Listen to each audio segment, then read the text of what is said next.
Hey guys, it's Kelsey. I'm back with another scrapbooking process video, and this is it. This is the final layout using my Felicity Jane collection. This is the one.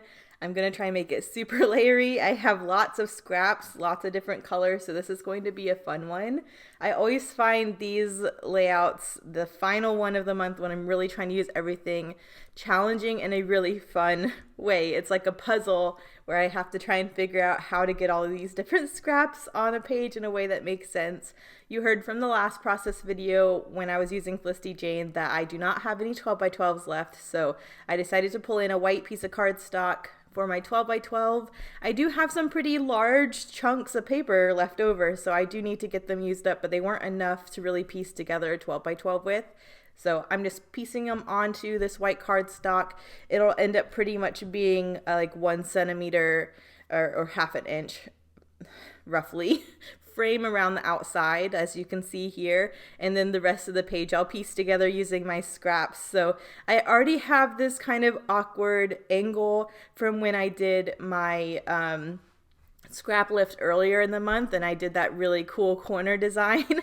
Now I'm kind of left with that awkward scrap I need to try to figure out how to use up. So I decided, hey, we're just going to work with it in the shape that I already have. So I decided to go ahead and embrace the weird shape and do that corner thing again with my remaining pieces.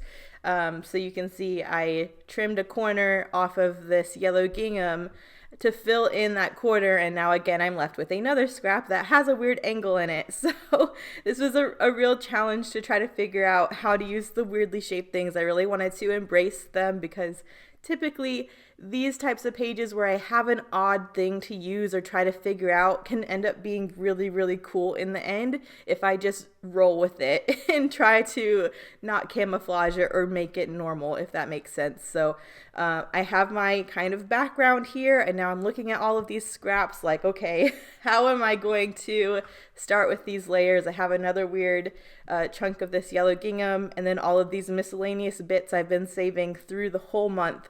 So I'm just starting with my 4x4 here. I went ahead and matted it in a skinny border of white, and now I'm going in with some of my scraps to try to layer up some interesting layers behind it. And as I go, I'm thinking, okay, I'll do some fun layers around my photo and then try to pull in some of those same patterns and colors in the upper left-hand corner where I have that kind of odd shape left over. So I have the one tag left over, which is the floral, so I'm thinking, okay, maybe I can do a really cute tag cluster up there at the top, and that'll kind of be a cool thing, like a little peekaboo in that corner, and then I'll try to get all these layers down here in the opposite corner around my photo. So that's what I am trying to do. I thought maybe it would be cool embracing the diagonal and layering some of those pieces in that corner on the diagonal, but it was really throwing my eye off. I did not like that. I like how the tag looked upright, and so when I get to that corner up there, I'll end up layering everything upright behind the tag because I think that looks a lot better. I already have this diagonal element. I don't want it to feel like you have to tweak your head to the side to look at it. So I'll get back up to that corner in a little bit. I'm just trying to leave some of the layers I know I want to get up there over there so I don't use them by accident in this lower cluster. But I'm just layering with pieces I have to the side there. I'm stacking this minty stripe on either side. I have a chunk of that floral used up, which is nice because it'll tie into the floral tag that's at the top. I'm getting the last bits of this wood grain used up. I'm actually surprised I had any of this wood grain left over on the last page because I've been really stingy about spreading it around all my pages this month, and so I'm kind of surprised that it's not all gone. This page especially, I'm like, okay, I have way too many pocket cards left over. I need to get them on this page.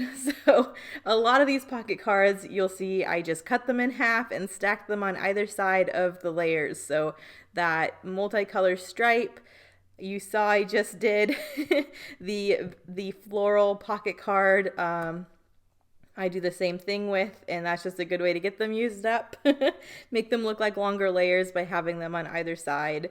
And I'm just having fun at this point. I'm not thinking too hard. I'm just like, get all the things used up, layer them where I feel like I should build off of, and have fun. So that's really all I'm doing here. I'm trying not to think too hard. This photo was from an escape room. So my brother was in town for my wedding. This was September of last year.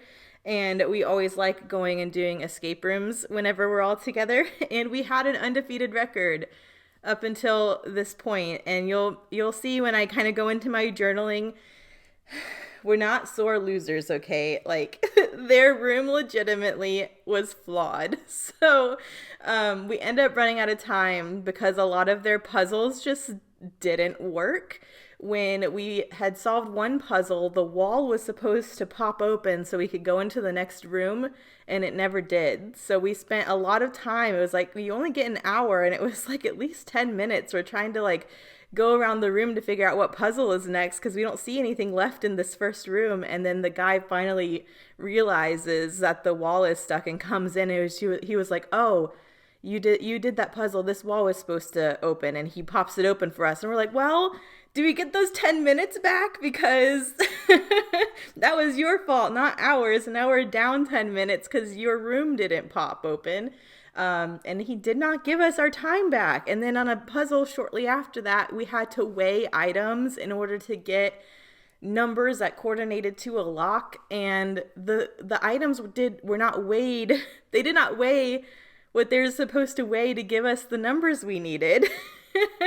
And so like that puzzle didn't work. And then there's another one where we had to trace on this map on the wall, we had to trace the route of the killer. It was a Jack the Ripper room. We were trying to catch Jack the Ripper, and it was a really cool room. It was designed really cool. I mean, they did great with that part, but the map you were supposed to trace with a magnet, and at the end it drops out the key. Well, the key had gotten stuck on some internal part of this map, and it never came out. And so the guy had to come and open it and get the key out. But like, anyways, like all of this stuff happened where we were doing the things correctly and their mechanisms were jamming or getting stuck or not working. And so we ended up running out of time, and we kind of were like, you know what? We are not counting this room against us, because if everything had worked how it was supposed to, we would have definitely gotten out on time. Because when we ran out of time, he showed us like the 2 puzzles that were left that were pretty easy, and we were like, okay, like if we had all that time back and if your puzzles would have worked, like we would have gotten out. So it was just frustrating. We had an undefeated record, and then this happened, and we're like, ugh. So I did want to post our little group selfie at the end and this little sticker from the place. I love taking these little knickknacks and ephemera bits from the actual location when they're available to get on the pages. So this little sticker that says the escapiary, I definitely wanted to get used up. So I did pop that up on some foam so it had some cool dimension and layered it right there. And then I'm back with my alpha sheet. I killed a lot of the most popular letters immediately, so it's kind of been hard for me to get words used up using this alphabet, but I decided to call it Catch Jack. I had all the letters except for the T, and I decided to use an I and 2 periods to form a T.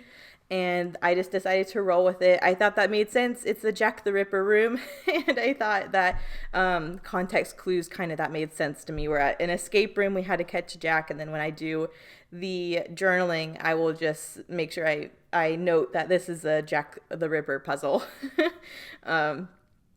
So that's what we decided to do. I did get the final branding strip used up, which was the multicolored hearts. Again, I was really surprised I hadn't used that earlier in the month, but I hadn't. So got it used up on here. And now I'm just trying to get all the pieces down. I still need to do this upper left-hand corner. My scraps are dwindling to the left there, so I'm feeling pretty good about it.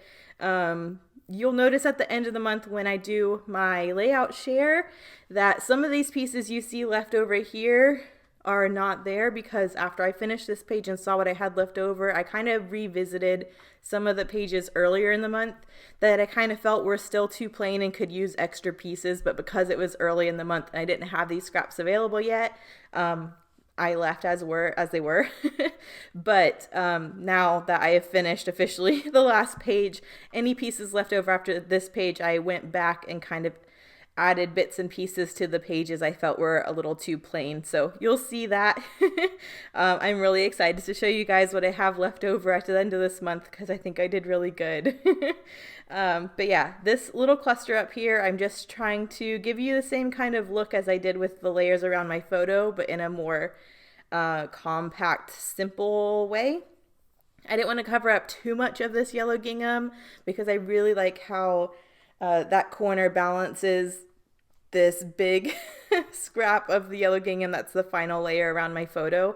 I really like how those kind of mirror each other, so I want you to be able to see it while also getting all of these layers on here. But yeah, I think it turned out really good. And yes, I do stamp on here, but I still have, I think it's like a quarter to a third of those hexagon stickers left. I use them on every single page this month, but they give you so many. I still had a lot left over. And I'm like, you know what? I'm having fun on this page. We're going to use them. So you will see I go ham with the hexagon stickers, especially because this was an escape room, and I kind of feel like you can even see through the escapiary sticker with the gear. I kind of feel like with puzzles and everything, it kind of would make sense for me to use a lot of these hexagons together, and they kind of look like a puzzle a little bit. So I'll get to that in a minute too. I definitely wanted to get the dark wood grain up there by the tag because I do have that in my layer down by my photo. So I decided to die cut a couple small hearts since I don't have any ephemera pieces left over. I kind of wanted some kind of icon or shape because there's nothing else really on this page other than paper layers and a tag. So I'm cutting out a couple hearts just so we have a little bit of ephemera. And then I have a little scrap of that wood grain left over, so I'll trim that into a fishtail banner and tuck that behind the tag as well, just so there's a couple wood grain pops up there that play off of the wood grain that's down in my photo layers. So I'm just trying to get that worked out really quick. I think we're almost done. I do not have any plain white twine. I keep telling myself when I'm at the store to get some plain white twine, and I keep forgetting. Because I have like the neutral twine that's more of a tannish brown, and then I have white and gold and white and black, but no plain white. And so I just got, it's kind of the cheap twine that comes on some prepackaged tags. I had left over because I always take those off to switch it out with nicer twine, but I wanted plain white twine. That's the only thing I had, so I did thread that through that tag. It's kind of hard to see because it is really skinny twine, but I wanted something threaded through the tag that was white, so I just did that. And then here's that little fishtail banner with the wood grain. And I think all my paper layers are down now, so I'm going in with my stamp, and then you can see how much is on that hexagon sheet. There's actually more on there than I thought there was by this page, but I am getting them all on here, all of them. And I think because I don't have any ephemera pieces on here, any kind of iconography or anything other than just the escapiary sticker, I kind of think it needs something kind of special and cool because it's just a bunch of paper right now, and I really want a shape and something interesting to look at, even though these layers are pretty interesting by the way they ended up. I think the slew of hexagon stickers end up looking really, really cool by the end. But I decided to just do one stamp on here. I know there's a lot going on with all of these layers, so I just needed a little bit of journaling, and I decided doing it at the bottom right above the branding strip would be a really nice place for it. So I'm just stamping the word memories, I'm doodling in a colon, and then I will do my journaling. All I wrote is our undefeated record is now questionable as faulty clues, puzzles, and mechanisms in the room meant we ran out of time. And then I just logged Jack the Ripper at the end so I could remember it was a Jack the Ripper room in case the title didn't jog my memory. But I think that was enough said. We were really bitter about this room because we work really well as a team, and granted, because of COVID, you have to have private rooms because typically you would need like 8 to 10 people for this room. But because of COVID, you have to book the whole room and it be a private event because they obviously don't want to mix and match a bunch of strangers, not knowing, who knows who and who's sick and stuff like that. You would hope someone who is sick wouldn't come, but just for safety reasons, they only allow one group at a time. So we only had 4 of us for this whole room. That really should needed more people, but we've done that in the past and we've still gotten out, and it was such a proud moment when we escaped these escape rooms. So this one was just such a bittersweet thing. Really just bitter. There was nothing sweet about this. We were really frustrated because he came in at the end and we were like, can we really not get our time back from your puzzles not working? And they're like, nope. And which I would understand if there was another room behind us, because they have to go through and reset the whole room, sanitize everything in between each group of people. So if there was another group waiting behind us to do this room, I would understand. But there was no one else booked for the rest of the night, and they were still open for several more hours. So I don't know why they couldn't give us our time back. But yeah, I'm still upset about it, if you can't tell. But yeah, I am just going through and having fun with these hexagons. I kind of framed the tag at the top there with 2 hexagon clusters, and now I kind of want to do a really cool hexagon trickle down from my title around the escapiary sticker. And I'm kind of thinking those will be my 2 areas, but I still have a lot of hexagons left on the sticker sheet by the time I do this area. So I'm like, all right, well, I guess we're doing more hexagon clusters on the other side of the photo, which ends up looking pretty cool because the tag kind of has a cluster on either side and then my photo has a cluster on either side. But I really loved using these hexagon stickers this way.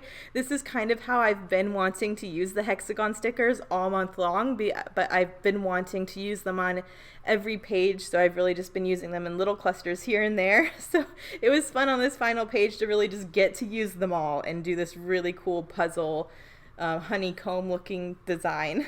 And I think it's perfect that it happens to be the escape room page because of all of the different puzzles. I kind of feel like this look just makes sense to me. It just looks like a puzzle, which is fun. So I'm just going through and putting them all down, and here are the close-ups. Thank you guys so much for watching. This one was so much fun. Hang tight till the end of the month. Last day of the month, we will flip through all my pages I did this month with this kit and anything left over. So I will see you then. Thank you guys so much for watching. I'll see you in the next one. Bye.